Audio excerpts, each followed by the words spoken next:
দীর্ঘ 33 বছর পরে আমাদের প্রাণের দাবি ডাকসু নির্বাচন বা জাহাঙ্গীরনগর বিশ্ববিদ্যালয় সেন্ট্রাল ছাত্র সংসদ নির্বাচন।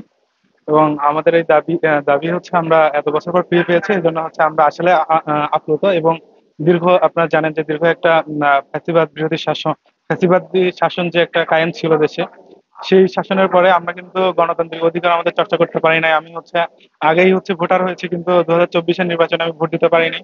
তো এই একটা হচ্ছে নতুন একটা বাংলাদেশে গণতান্ত্রিক চর্চা আমরা করতে পারছি।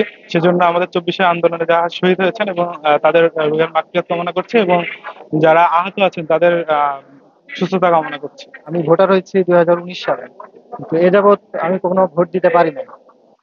কারণ ফ্যাসিবাদ ছিল দীর্ঘদিন আমাদের এই দেশে, আমাদের মাথার উপর চেপে ছিল। আমরা ভোটাধিকার প্রয়োগ করতে পারি নাই।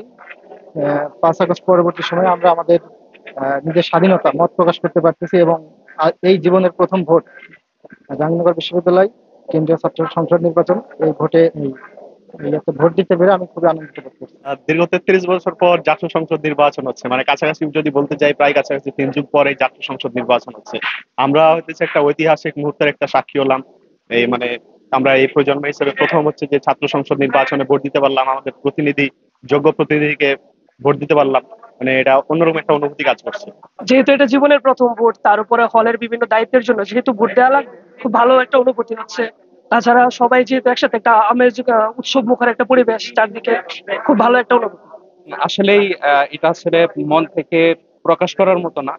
এত বছর পর আমরা সবাই ভোট দিতে পারতেছি, এটা আমাদের জন্য অনেক কিছু। এবং চাইবো আগামী আগামী বছরগুলোতেও যেন জাকসু ডাকসু সবগুলা সুস্থভাবে হয়।